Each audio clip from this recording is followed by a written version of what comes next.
గచ్చిబౌలి భూముల విషయంలో నియమ నిబంధనలను ప్రభుత్వం ఉల్లంఘించిందని మాజీ మంత్రి హరీష్ రావు మండిపడ్డారు. అన్ని ఆధారాలతో క్షేత్రస్థాయి వాస్తవ పరిస్థితులతో సుప్రీంకోర్టు పరిధిలోని సెంట్రల్ ఎంపవర్డ్ కమిటీని కలిసామన్నారు.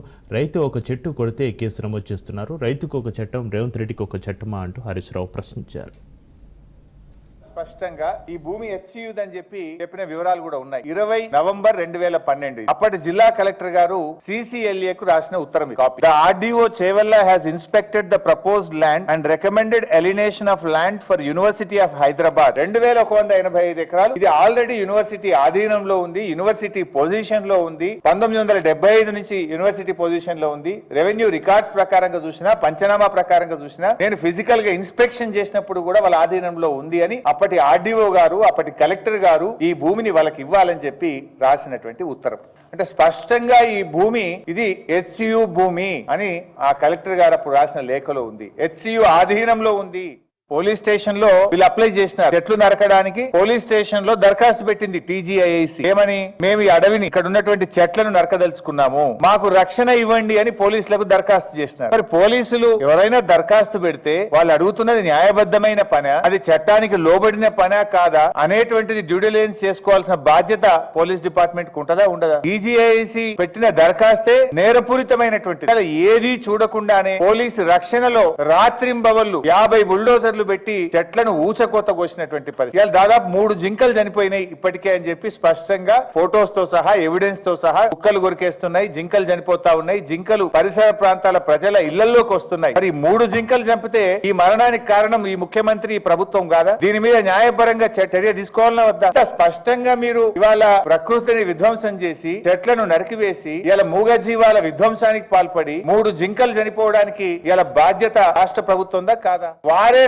స్వయంగా RS ప్రవీణ్ కుమార్ గారు PCCF గారికి 2 ఏప్రిల్ రోజు లెటర్ పెట్టినారు. జీవ విధ్వంసం జరుగుతా ఉంది, ఇక్కడ చెట్లన్నీ కూడా అనుమతి లేకుండా కొడతా ఉన్నారు, వైల్డ్ లైఫ్ ఎఫెక్ట్ అవుతా ఉంది, తక్షణమే చర్య తీసుకోండి అని 2 ఏప్రిల్ నాడు స్వయంగా RS ప్రవీణ్ కుమార్ గారు అటవీ శాఖ కార్యాలయానికి వెళ్లి అరణ్య భవన్ లో దరఖాస్తు ఇచ్చారు. మీకు దరఖాస్తు వచ్చిన తర్వాత కూడా స్పందించారా? యూనివర్సిటీ విద్యార్థులు రోడ్డు మీదకి వచ్చి ధర్నాలు చేస్తా ఉంటారు, అయినా మీరు స్పందించరు. పోనీ మా RS ప్రవీణ్ కుమార్ గారు స్వయంగా లేఖ రూపంలో మీ కార్యాలయానికి వచ్చి మీ చేతిలో కాగితం పెట్టిన తర్వాత కూడా అటవీ శాఖ స్పందించలేదు అంటే ఇది అటవీ శాఖ యొక్క పూర్తి నిర్లక్ష్యం, నేరపూరితమైన నిర్లక్ష్యం. అటవీ శాఖ స్పందించకపోవడం వల్లనే ఈ రోజు ఇన్ని వేల కొద్ది చెట్లు నరకబడ్డాయి, ఇన్ని జింకలు ముచ్చివాత పడ్డాయి, ఇలా వైల్డ్ అనిమల్స్ అన్ని కూడా ఇబ్బంది పడ్డటువంటి పరిస్థితి ఉన్నది. ద డెఫినేషన్ ఆఫ్ ఫారెస్ట్ అంటే అది గవర్నమెంట్ రికార్డ్ లో ఫారెస్ట్ భూమి అని రాయవలసిన అవసరం లేదు. అది ఫారెస్ట్ నేచర్ కలిగి ఉంటే అది అటవీ భూమి. అటువంటి భూములు మీ రాష్ట్రంలో ఎన్ని ఉన్నాయి? అటవీ భూములే కాకుండా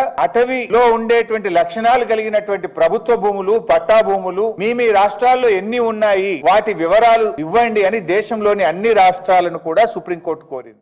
బ్రోకరేజ్ ఫీజు ఇచ్చిన ఘనత రేవంత్ రెడ్డికే దక్కుతుంది. ఈ రాష్ట్ర చరిత్రలో 169 కోట్లు బ్రోకరేజ్ ఫీజు ఇచ్చి, అప్పుకు బ్రోకరేజ్ ఫీజు మా మీదనేమో బురద చల్లిండ్రు, వీళ్ళు ఎక్కువ మిత్తికి అప్పు తెచ్చిండ్రు. బ్రోకర్ ను పెట్టుకొని బ్రోకర్ల ద్వారా ఇలా బ్రోకరేజ్ ఫీజు పెట్టి తెచ్చిండు. 169 కోట్లు తెచ్చిన 10,000 కోట్లకు TGIC ద్వారా వచ్చిన 10,000 కోట్లలో 169 కోట్లు బ్రోకరేజ్ ఫీజు కట్టింది. ఇప్పుడు ఇదే బ్రోకర్ కు ఇంకో 20,000 కోట్ల అప్పు తెమ్మని HMDA ద్వారా వీళ్ళకి బాధ్యత అప్పచెప్పింది ఆల్రెడీ. ఇంకా ఏ భూములు కుదబెట్టాలని బ్రోకర్ HMDA మాట్లాడుకుంటున్నారు. ఆ బ్రోకర్ కు నచ్చిన భూములు, బ్రోకర్ కు ఆయనకు సూటబుల్ అనుకున్న భూములను కుదబెడతాం, అవి టాక్స్ ఇస్ ఆన్ మాట్లాడుకుంటున్నారు ఇద్దరు. నిర్ణయం అయిన తర్వాత భూములు కుదబెడతాం, ఆ బ్రోకర్ కు ఫీజు ఇస్తాం, ఇంక 20,000 కోట్లు HMDAకి అప్పు తెస్తామన్నారు. మొత్తం ఒక 50,000 కోట్లు ఈ బ్రోకర్ ను అడ్డం పెట్టుకొని, ఈయన బాంబేకి చెందిన ప్రముఖ చార్టెడ్ అకౌంటెంట్ బోరా గారు ఆ బ్రోకర్ సంబంధించిన కంపెనీ పెట్టుకొని 1,000 కోట్ల రూపాయల అప్పులు తెచ్చి 100 కోట్ల రూపాయల బ్రోకర్ ఫీజు చెల్లించే ఒక కుట్ర